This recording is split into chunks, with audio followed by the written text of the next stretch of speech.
Welcome to Orc Theory, the only other show on the internet that looks way too far into a topic and doesn't ruin your childhood. I still miss you, man. Also, shout out to, I'm pretty sure it's pronounced Watcherobot, for guessing the name of this series correctly, because let's be honest, this is going to be a series. I put way too much time into that intro for it not to be, but shout out to you for correctly guessing that it was going to be Orc Theory. So, Domination. It's a big deal in the Shadow games. Some might say the biggest deal. But one of the biggest unexplained questions is what actually is Domination?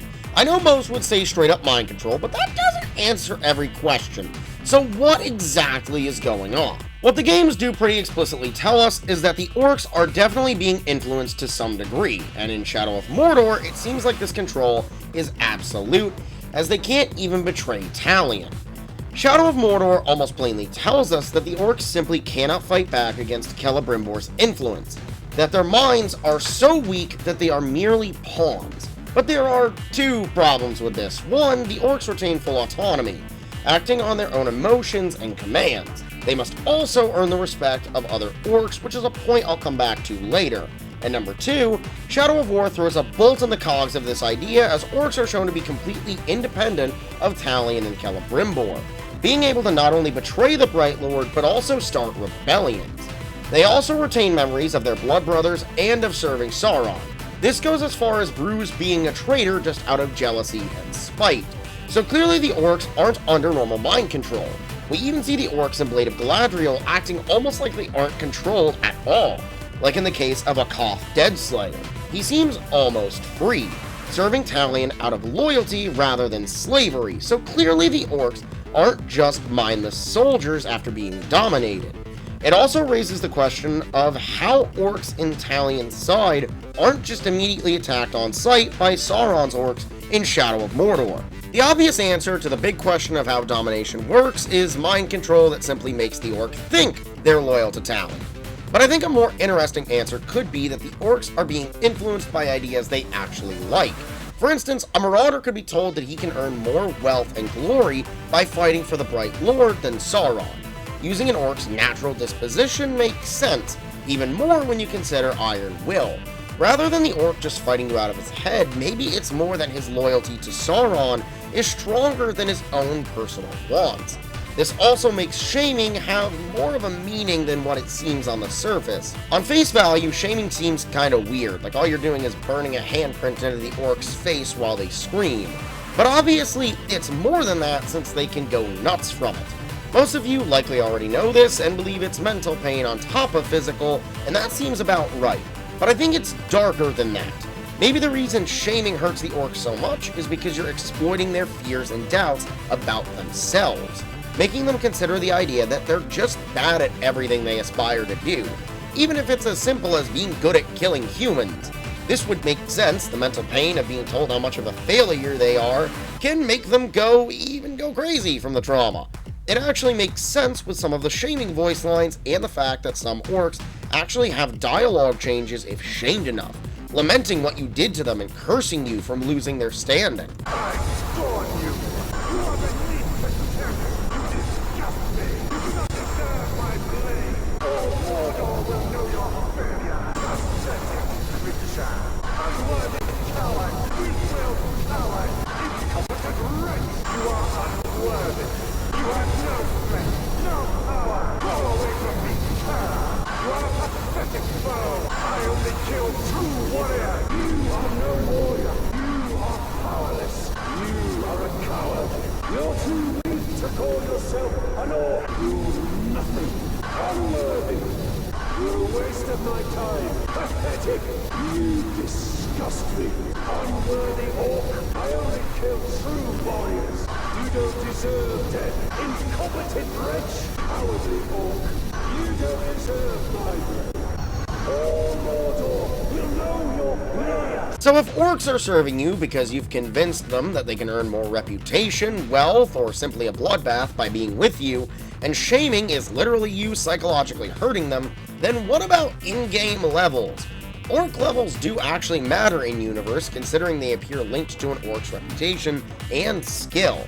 By shaming them, you make them appear weaker to other orcs, and due to the mental damage, they forget tactics, it also has to do physical damage, since they can lose stuff like great strength and tough hide.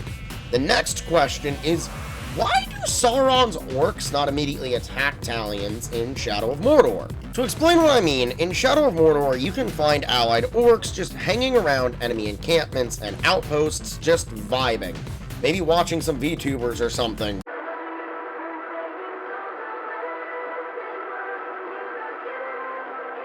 But in Shadow of War, it's instantly a bloodbath. It is just straight hands on sight.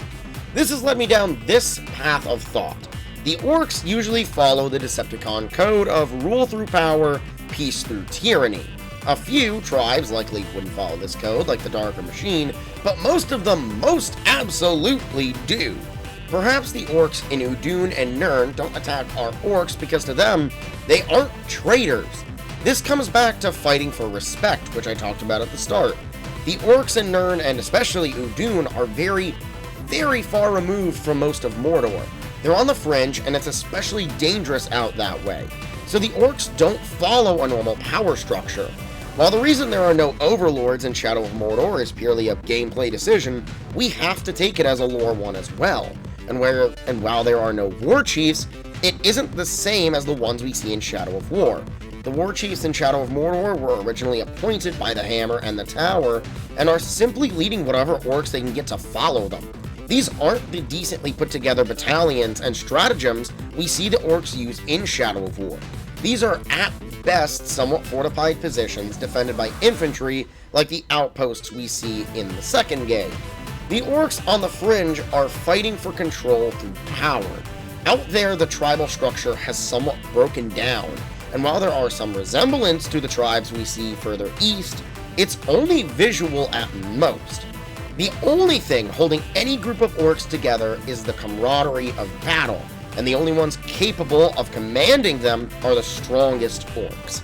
The only thing that puts one orc over another is raw strength. And, like I said, the orcs have lost power structure. They don't care who follows who out here. They are simply here. They see Italians' few captains as just other orcs, seeking to gain favor through strength, and they only attack when they're attacked first. This perfectly explains why they don't see the Bright Lord's orcs as immediate threats, whereas back east, the orcs have a direct chain of command from captain to war chief to overlord. The overlord then gets commands from the Nazgul, the Mouth of Sauron, or even Sauron himself.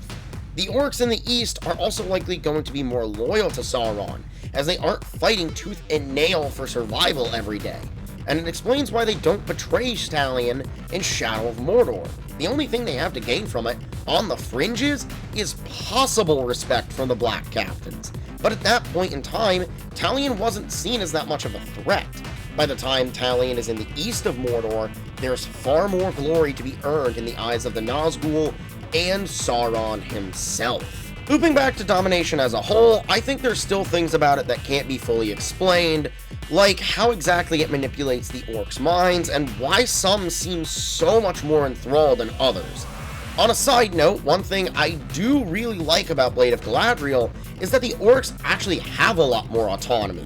It did a good job of showing the orcs as individuals rather than mindless monsters, which even in Tolkien's own opinion, they weren't. Sure, Tolkien never went too far into the orcs, but did say they weren't just pure evil, and they never were. It's why I'm quite partial to them. They were merely tools for the Dark Lords and even the Bright One. But yet, for Talion, they were sincerely loyal, fighting with him through the Shadow Wars up until the end. I almost wonder if some of Talion's orcs were ever dominated at all. Maybe they actually did serve him out of loyalty. I especially love the idea that the Outlaw tribe would side with Talion, as he likely would have just left Mordor to the orcs. Like, well, exactly what the Outlaw tribe wants.